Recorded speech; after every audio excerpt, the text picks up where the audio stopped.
What if your results have nothing to do with talent or motivation and everything to do with the decisions you're making every single day?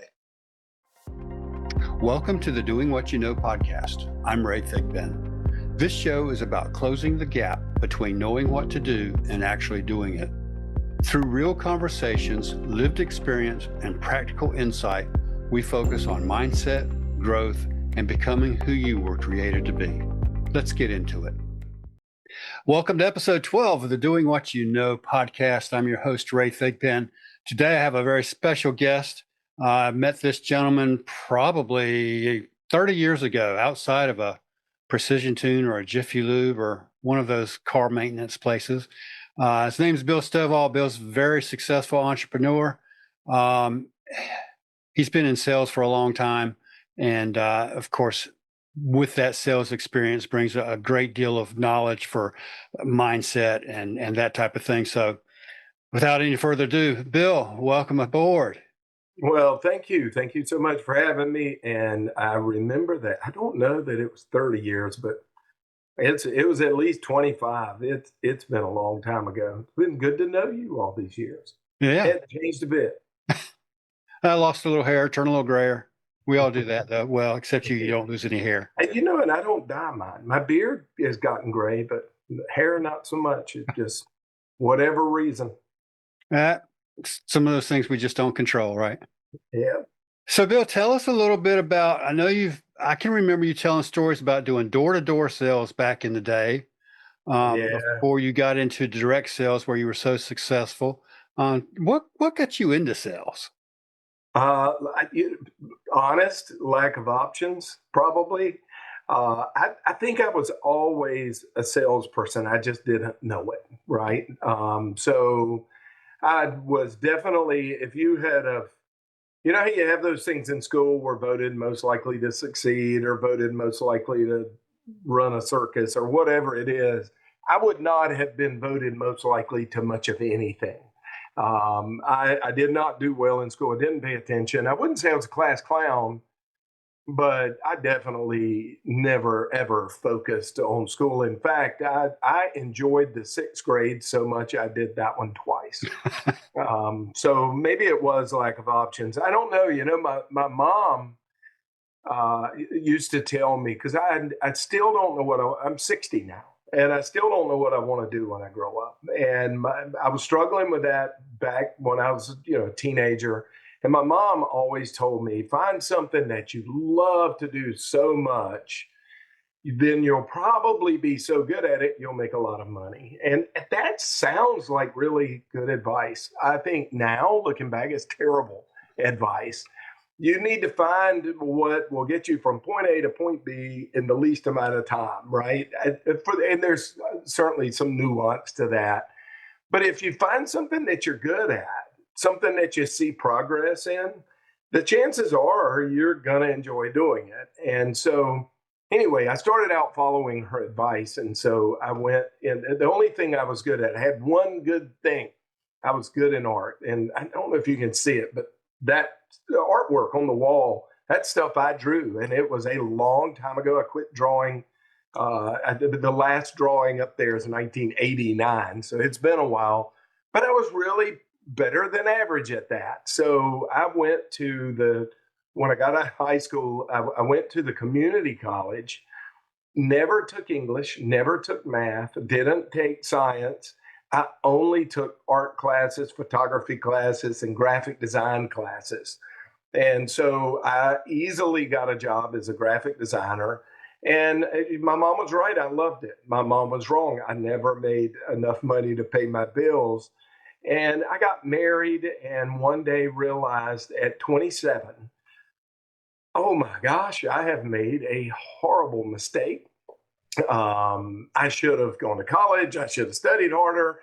I can't do that now. I'm never going to be able to provide the life that my beautiful wife deserves. And I quit my job like that and said, my only choice is to go into business for myself. And so I tried one harebrained business after another. All of them failed. I wound up moving in with my in-laws who were going through a divorce. So never do that. If you're watching this podcast and you're thinking about moving in with in-laws, don't do it. And then I decided, I made a conscious decision. The reason I'm failing at business is because I don't know how to sell. So I took a job selling vacuum cleaners door to door. Really, I needed the money.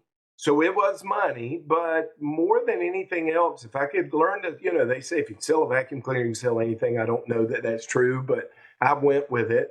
And I wound up staying. This was the largest direct sale floor care company in the world at the time. So everybody would have heard of this company. And it was about 70, 75 years old at the time. This isn't the 1950s when it was okay to be going door to door. This is the mid 90s. And 7 years later, I was regional vice president of sales and was making more money than I ever thought possible. I'm getting ahead of myself. Ultimately, I left that company, went on, did other things, but that's how I got in sales. But one other thing, I said I think I was always a sales guy.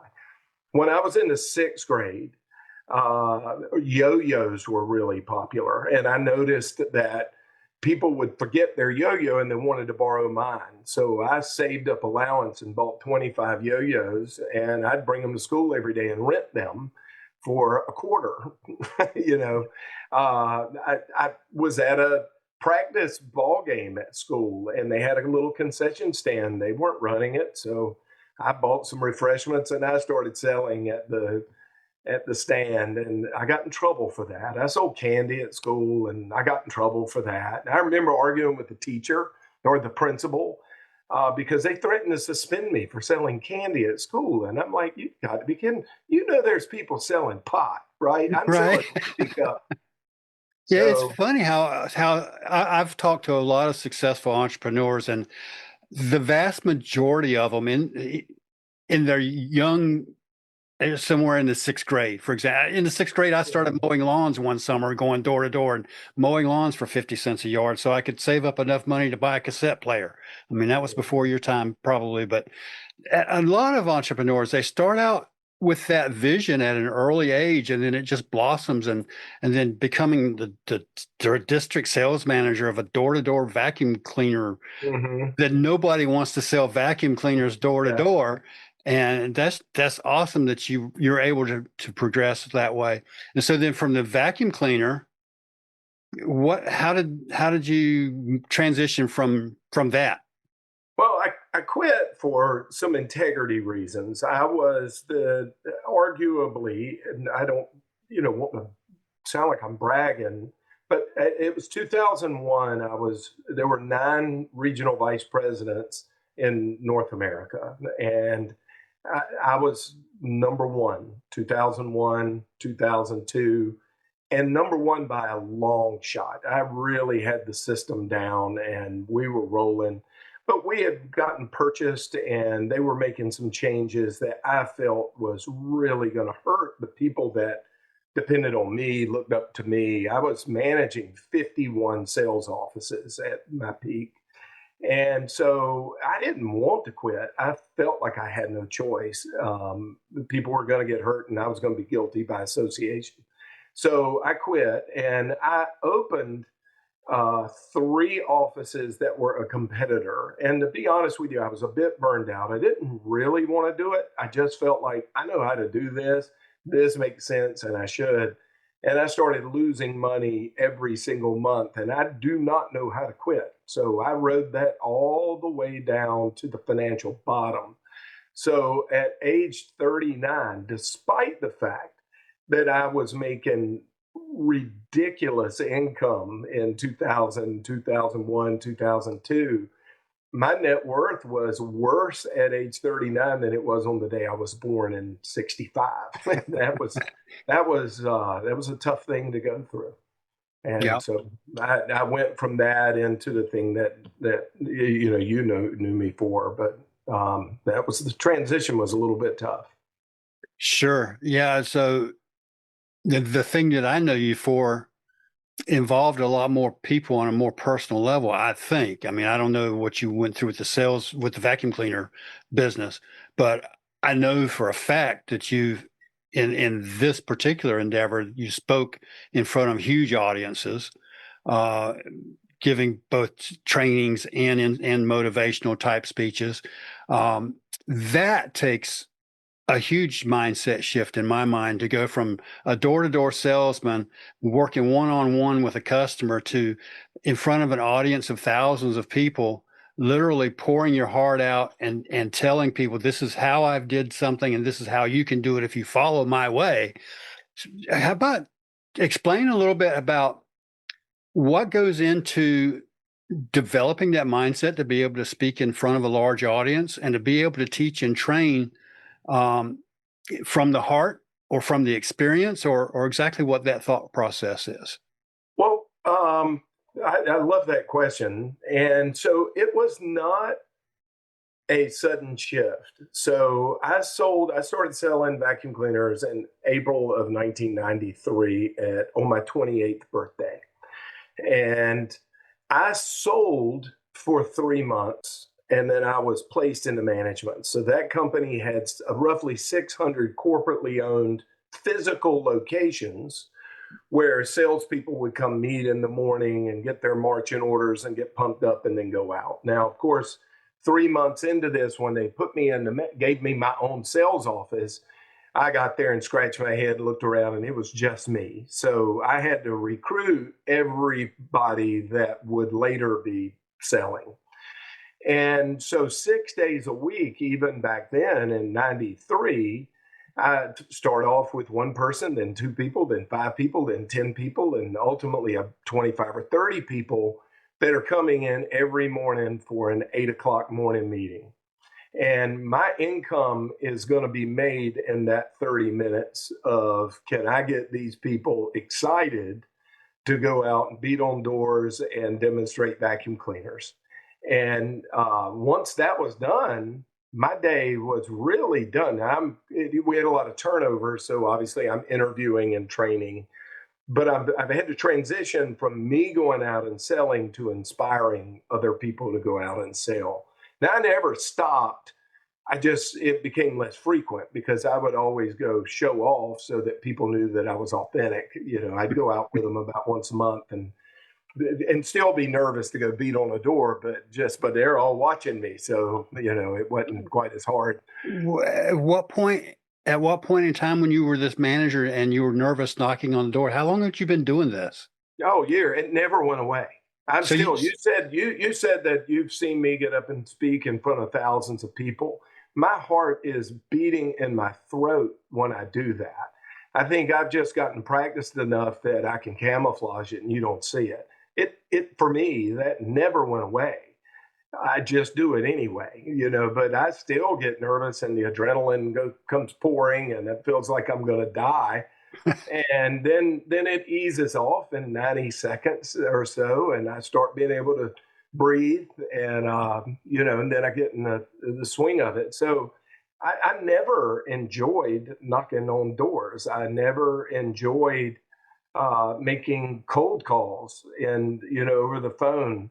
I'm always nervous about anything where I'm setting myself up that I might get rejected, I might get misjudged, but you just do it anyway. so And that's a key then you're saying for successful people. It's not that they go out and they do all these things they make it look so easy, but to them it's really not as easy as it looks, that they're having to oh, stretch that comfort zone and do things that they have to do to achieve that success. yeah, for me, it's kind of a hack. People would you might say, well, I can't imagine doing what you do, and I think of it like, yeah, I hate it too, but I hate being broke worse. Hmm. And I hate it too, but I hate having a boss tell me what to do worse. Yeah, nobody is going to tell me you eat at this time of day and you come in at this time of day and you leave at this time. No, no, no. The Hmm. reason I did poorly in school, there was several, but the number one reason I did poorly in school is because I have a problem with authority. I have agency over what I do. And so I hate giving that agency away more than I hate making a cold call, more than I hate knocking on a door, more than I hate taking over an office that's empty and have to build it. Um, we have to make choices as to what do you hate the most. And Yeah, and so that goes into the pain and the gain thing, which has more weight, right? Is it that I hate the boss and I hate uh the pain of facing all these people, or is it that I like the success and the money that comes with it? How do you weigh which of those is more determining of your actions? truth is, I think for most of us, it absolutely is both. I think that we go through our lives like a pinball that is hitting the bells and the flippers and getting knocked around, right? I do think that. So the difference is I try to recognize it. So it is pain if I go this way. It is pleasure if I go this way. Am I being pulled by the pleasure or am I being repelled by the pain? It is both. I harness both. And I know that it's important that we focus on what we want, not what we don't want. But I do look at both. I do not, I go to the gym 4 days a week. And they say if you do that long enough, you'll start to love it. No, it may be true for other people. It is not true for me. But do you know what I don't love more? I'm not sure the grammar is right in that.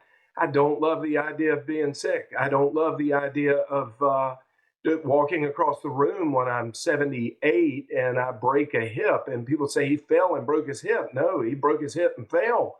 And it's because I didn't go to the gym when I was in my 50s and I didn't go to the gym when I was in my 60s. So I do a lot of things to avoid pain and Mhm. I do things that I don't like. If you look at the gym, it's all in the way that I look at it, or look at my diet. I eat a fairly strict diet, right? I hate it. I don't like it. I love potato chips and ice cream. I like all of that, but I avoid it. But here's how I look at it. I go to a restaurant with some friends and I'm ordering the food that I order, which is not exciting at all. And I look around and they're going, could I get some extra rolls and some butter? And I can't do that. And then I think, okay, well, there's 24 hours in a day. And I spend, and they spend, we all spend an hour and a half, maybe 2 hours out of that 24 hours eating. And then we got another 22 hours that we're not eating, right? Right. Do not enjoy the 2 hours of eating time. I don't hate it, but I don't get a lot of pleasure out of it. I really don't enjoy it like they do. But the other 22 hours, I would argue I enjoy much more than they do Mhm. because I feel good about how I look. I've got energy. I've got a good outlook on the potential of me being spry and still climbing on and off my boat at 80 that they may not have. So I'm trading those 2 hours of not enjoying it as much as the average person to I'm probably enjoying the other 22 more. So a Yeah. lot of it is just how we look at things. Yeah, awesome. That's so that seems to be an ongoing story of your life is how you're doing things that you hate to do because of the after effect of doing them rather Yeah. than just kind of coasting through and taking things and doing the status quo and eating the things everybody else is eating or doing the things everybody else is doing. Bill Stovall does what Bill Stovall needs to do to get where Bill Stovall wants to go. And that's kind of Yeah, what we not should all be doing. perfectly, and not perfectly. I make a lot of mistakes, and I slip, and I sneak the wrong food once in a while, skip the gym once in a while, but I always manage to get myself back on track. And for me, everything is a mind hack. It is all about how can I view this in such a way that I'll be motivated to do it. And that's a good example of the 2 hours versus 22 hours. That's how I was able to wrap my head around, well, I actually am coming out better on this deal. Yeah, But that makes a lot of sense. Yeah, absolutely. If we can trade a small amount of time doing something we don't want to do and we know we're going to reap the benefits for it, then that's a great mind hack. So, well, I'm a big believer that, and I can only speak for myself, but I'm a big believer that willpower absolutely doesn't work. Willpower works for a week, 2 weeks, maybe 2 months. Everybody's a little bit different how much willpower they've got, but it eventually, at least in my life, it eventually breaks down. So I literally try to change the way I think about it so that now I want to do it. And there are other things as well, about identity. And so we Hmm. always tend to act in the way that we believe our self image is. And Yeah. Yeah. The thing about willpower is you can never outperform your self image. no, So you can fake yourself out for a little bit, but that self image is going to eventually break through unless you can come up with a consistent little mind hack like you're doing to right. overcome that self image. And then if you do that long enough, you develop the habits, then that changes that self image and it becomes easier to do over time. Yep, I agree. So that might be a good point to lead into the book that you're working on. You tell us a little bit about that. I know it's still in the works and it's not ready for publication or anything yet, but tell us the your thought process behind the book, why you decided to write it and what it's about. So I've never written a book, with the exception of a little ebook many years ago about, you could see I'm an Elvis fan probably. And so I wrote a book about some Elvis records and how to distinguish those. That's about the time I met you. I was working on that book, and it was 11 pages. So calling it a book is not necessarily fair, but I've been wanting to write a book for a long time, and I've toyed with a lot of ideas, and this one just hit me. So I'll be a little vulnerable of the real genesis of the book. So I mentioned earlier that when I was in my 20s, I'd gotten married, and realized how much I love my wife, and that I can't believe she's married me because we're going to be poor forever. And I was very motivated to change that. Well, the thing is, she and I were very happily married for 29 years, and in 2016, she found a very, very small lump in her breast, stage 1A. It turned out to be cancer, and she treated it very aggressively. It scared both of us, but it wasn't going to kill her, right? And then we found out, well, if this particular subset ever comes back, it will kill her. There's never been a survivor. However, there's a 80% chance you'll never see this again, especially the way it was treated. And a few months later, where this story's going. Unfortunately, it did come back, and she it seemed like the picture of health also when it came back. And the doctor, her hair had grown back from the chemo treatments, and she's wide open, running up. And you knew her. I mean, she was Mhm. a, just an energy ball. And the doctor told us that day she's got 2 months. And I'm like, I couldn't believe that.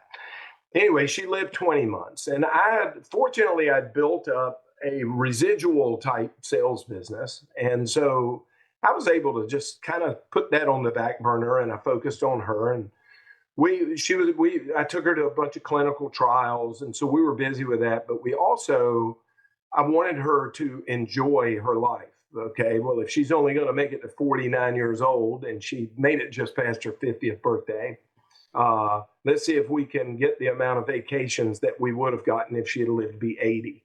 So we took 16 vacations during that time. And so she passed January of 2020. Now, guess what happened right after January of 2020? COVID, Okay. right? And so I don't think I would have admitted I was grieving, but I was definitely grieving. And so what happened to me was I was drifting. So I had always, without articulating it, I had always been pretty intentional. If I do this, I'll get this. And okay, willpower doesn't work, like we talked about earlier. How can I change the way I think about this? And so I had done pretty well without a program, you know?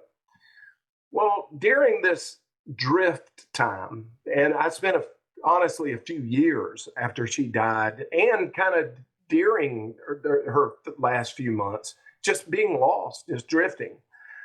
And I went to a class reunion.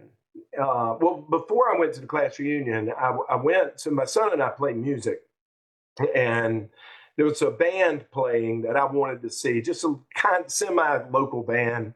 And my son's a really good musician, so I wanted to see him or see this band play. And he and I went, and this guy comes running up to me, Bill Stovall, hey man, how you doing? And you know that awkward feeling you get when they know me and I know I should know them, and he's sort of familiar, and you smile and nod and go, oh, it's so good to see you. I have no idea who this guy is. And I remember being struck by the fact that he's about my age, but really weathered looking. Shoulders are kind of hunched over, skin is pretty rough looking. A pretty bad comb over. I mean, we can all, no offense, right? We can all lose our hair, right? But the comb over doesn't necessarily work for everybody, I guess for a few. And as he's talking, he shares with me that he's in between homes right now. He's couch surfing, and he had to catch a ride to get there because his cars broke down. And then it dawned on me who this is. I knew he looked familiar, and I'm not going to say his name, but I thought, oh my, back in high school, this guy could have traded places with Rob Lowe, right? I mean, this was one good looking guy, but it wasn't just that he was good looking. He's the one that got the new Camaro when he turned 16. And he's the one that's a star athlete. He's the one that doesn't seem to have to study and just eases through school. He's the one to get any girl he wants. And all the guys wanted to be his buddy to get leftover girls, that maybe he didn't want. And I'm being a little facetious, but we all know that guy in high school. And he looks and acts nothing like the guy that I'm presented with that day. And this shook me. And so I'm a father. I have one son, one daughter. And when we get in the car, I remember spending the whole ride home warning my son about, I'm like, well, I'm telling you, you just didn't know this guy in high school. It couldn't have been some grand event that took him from the person I knew in high school to the person he is today. I promise you, this was a series of decisions, habits, beliefs, and on and on and on that slowly ticked away and put him to broken down car, no house to live in, broken down body. And so I'm thinking, what can I bestow upon my child to ensure that he recognizes this so that he doesn't fall into the same trap? And that's where this started, was with that. Shortly thereafter, I went to a class reunion, but now I've got this mindset of, I start to see this as it's a ledger, like a business has a ledger where the money comes in, goes in black ink, and the money going out goes in red ink, right? I'm starting to see that's what our life really is. And I'm seeing this while I'm currently drifting aimlessly because I'm going through a grieving process that I do not admit that I'm going through, right? Mm. So I go to the class reunion with this new filter that I've got. And I noticed that a lot of the people that had it all in high school are floundering now, right? Some are dead, and sometimes we die for no fault of our own, like my wife did, but sometimes that's not the case. And then there were others that I saw at the reunion that I barely remember from high school because they blended in. They were not exceptional at anything in high school. They weren't good looking. They weren't popular. They didn't have an outstanding car. They made okay grades. They just were, wallflowers, if you will. And now they're pulling up in these new cars and obviously, you can tell they've got a great marriage and a great career. And at my age now, some of them, they've retired, made great investment decisions. And so what occurred to me is that at age 18, life is a lottery. He didn't deserve that life you got at 18. Maybe you did make great grades. Well, maybe you were born with a really high IQ. Or maybe you've got parents that have instilled studying and they've created an environment for you to study and expectations, whereas others don't have that. Maybe you were a star athlete. You're writing genetics mostly if you were a star athlete when you were 18. Maybe you were good looking. Again, you're writing genetics. Maybe you do get the brand new car and all the cool clothes. You're writing your parents' success at that time. 18, it's a lottery. But at my age today, at 60, it is the life you built, right? Mm-hmm. So somewhere around 18, 19, or 20, maybe a little earlier, maybe a little later, life gives you the pen to write the ledger. And how your life turns out from that point is going to be up to you. It is not the life you inherited. And that is the essence. I'm breaking that. So I've done 17 chapters so far. I'm getting close. And it's been so therapeutic for me because this last 6 years, it's been 6 years since my wife passed, and realizing my successes in my life and realizing my failures and realizing that, wait a minute, I'm drifting right now. I'm not paying attention to my own ledger anymore. And then picking the pen back up and start putting my life back on an intentional track, and at the same time writing the book about it. So it's been great for me. I think it's going to be a good book, and I can't wait really for people to read it. That's a powerful story for sure, and it makes a lot of sense. I can't wait to read it myself, and I'm really looking forward to it. And it was a great way to wrap up this episode because it fits in so well with the whole background behind the podcast and how people develop mentally and how they take on things and build their own lives. It's their own responsibility, and there's the ledger, how they use it. I love that story. So thanks so much, Bill, for sharing that. Is there any way that our viewers and our listeners can reach out to you, a list they could sign up for getting information on your book when it comes out, or for reaching out to you personally? Either way? Absolutely. So theledgerneverlies.com. And if you go there, it's got my contact information. But if you'll just put in your contact information, not a lot of it, I'm not going to be doing spamming and stuff like that. You will, when you put your information in, you'll automatically be sent, a short email just describing what the book is about. And as I make progress, I'll start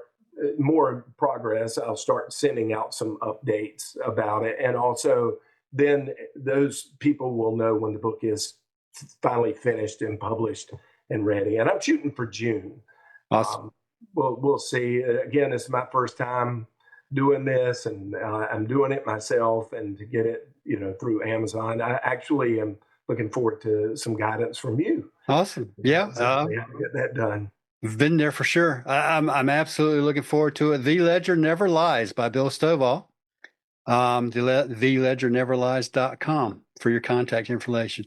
Yep. Well, great, Bill. I've enjoyed this 30 minutes with you. It's been a pleasure.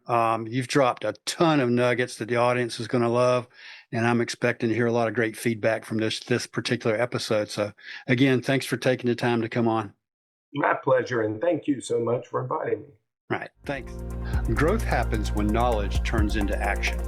If you're ready to keep that work going, join us inside the Doing What You Know community at doingwhatyouknow.com/team. Thanks for spending this time with me.